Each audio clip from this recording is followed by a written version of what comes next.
Hey folks, tonight we're diving into a shadowy chapter of the past, a world of pestilence, penance, and peculiar porridge. We're unraveling the gritty reality of life in the Middle Ages. Forget the fairy tale castles and gallant knights peddled by Hollywood. The truth? You'd be lucky to survive a single sunrise. So, before you settle in, give the video a like and subscribe if my tales genuinely lull you to sleep. Drop a comment with where you're joining from and what time it is. It's always a thrill to see global night owls. Now, dim the lights, maybe let a fan hum softly in the background, and let's drift into this journey together. Congratulations, you've just blinked awake in the year 1327. The bright side? You're breathing. The downside? So are the lice. Your bed is a lumpy sack of straw, teeming with critters and reeking of a stable floor. It was 3 months ago. No memory foam, no plush pillows, and certainly no silk sheets. Just a wool blanket, unwashed since the last frost, now heavy as a calf from caked-on filth. A distant church bell tolls, your medieval wake-up call, louder than a thunderstorm and twice as unforgiving.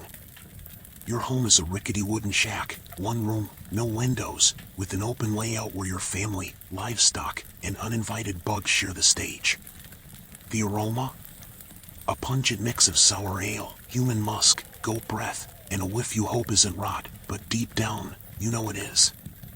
Scented candles are a dream, and if they existed, they'd just puddle on your muddy floor. You try to stretch, but the icy air stabs your joints. At 23, you're practically a senior citizen here. Your back creaks like an old gate, and your knees crackle like gravel under a cart. Rolling out of bed is a dice roll, either damp from last night's roof leak or crusted with something your neighbor's hen left behind. Bare feet sink into this organic mess, joining the local ecosystem. Privacy? A foreign word. Your kin, plus a stray cousin who overstayed, stir beside you. No walls, no curtains, no solitude, just a communal crawlspace. Welcome to dawn in medieval Europe, where fleas, rats, and a dozen relatives are your constant companions. And this is just the opening act. It gets grimmer. You've clawed your way out of your straw nightmare. Bravo. Now, nature demands attention, and it's not whispering, it's yelling. Say goodbye to modern bathrooms. No porcelain throne, no tissue, no flush, not even a grumpy plumber's tool. In the 14th century, this is a wild expedition and a public spectacle. As a peasant, your facilities are a wooden pail behind the hut, already brimming from Uncle Rolf's turnip-fueled mishap. The stench could wake a coma. You hold your nose, do your duty, then, here's the twist, toss it into the street. Yes, the street. A shout of Gardilou, old French for duck, is supposed to warn passers-by, but good luck, they never dodge fast enough. Medieval lanes are open cesspits, flowing with waste, manure, and unidentifiable sludge.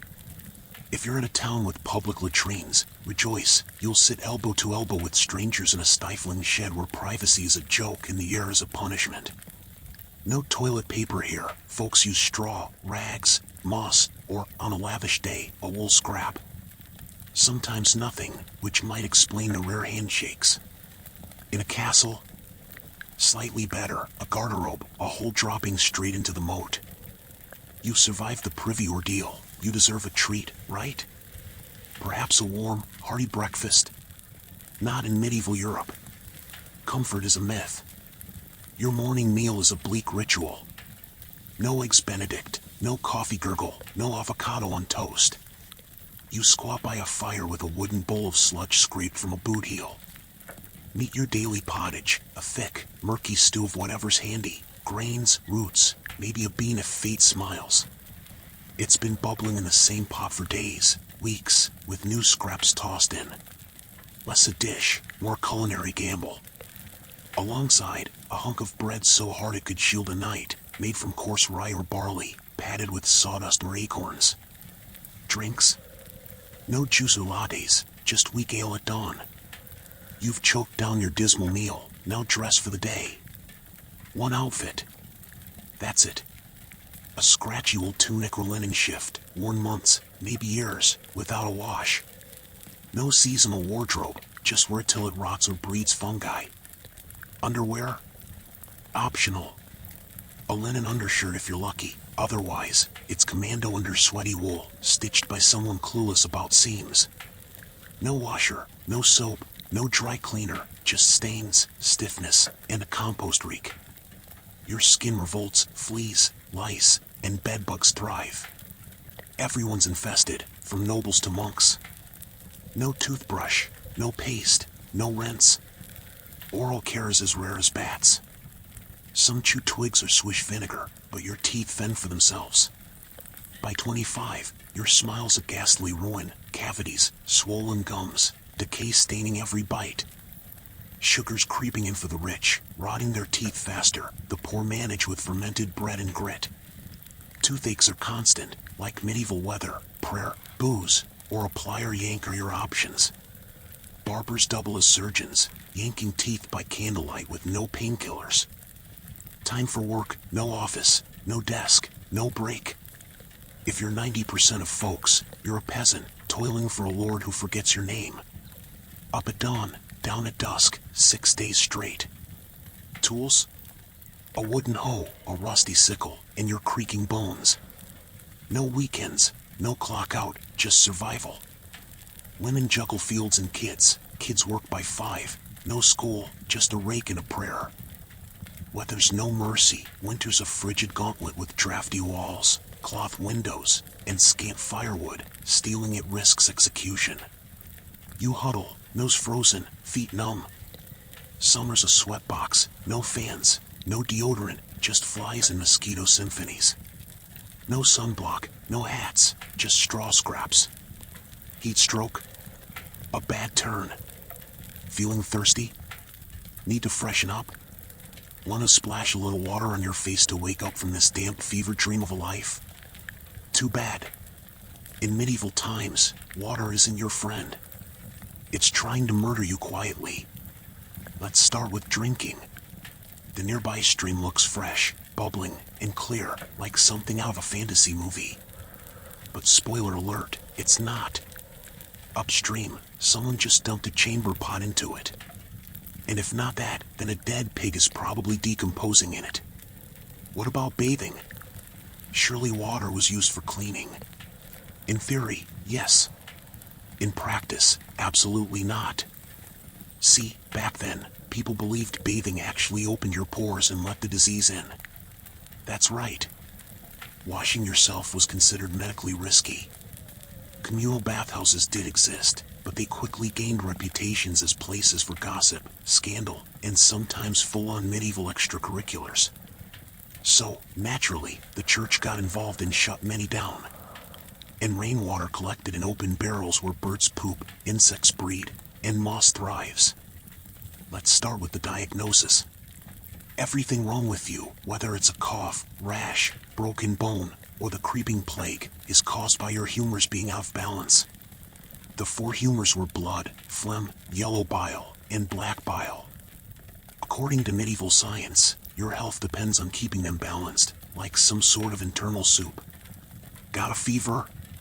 Too much blood? The answer? Bloodletting. That's right.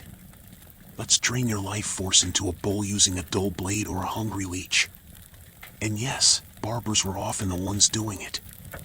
Imagine getting a haircut and a hemoglobin extraction in one sitting. Joan of Arc, burned at 19 in 1431 for heresy, faced worse healing. Her visions met with flames, not faith. After a long day of labor, lice, and leeches, it's finally time to eat. You shuffle back to your hovel, stomach growling, ready for the one joy left in life, a warm meal. Bad news. Your meal is probably trying to kill you. Let's begin with the basics. Food preservation doesn't really exist. There's no fridge, no freezer, just salt, smoke, or the hope that winter air keeps things fresh. Your meat, if you're lucky enough to have any, has been hanging for days, covered in flies. Bread is the cornerstone of the medieval diet. But even that isn't safe. In bad harvest years, desperate peasants bulk it up with bark or sawdust. It's evening now. You've worked, suffered, and barely digested your suspicious stew. You might think the day is winding down, but don't get too relaxed because God is watching. So is the priest, and so is your neighbor Agnes, who will absolutely rat you out if you miss Mass. In medieval Europe, religion isn't just part of life. It is life. The church controls your calendar, your laws, your education, if you can read, your birth, marriage, death, and everything in between. Every day is structured around prayer bells. If you thought being a medieval peasant was rough, try doing it as a woman. All the filth, famine, and fear, plus childbirth, subservience, and social invisibility. From birth, a girl's life path is pretty much locked in.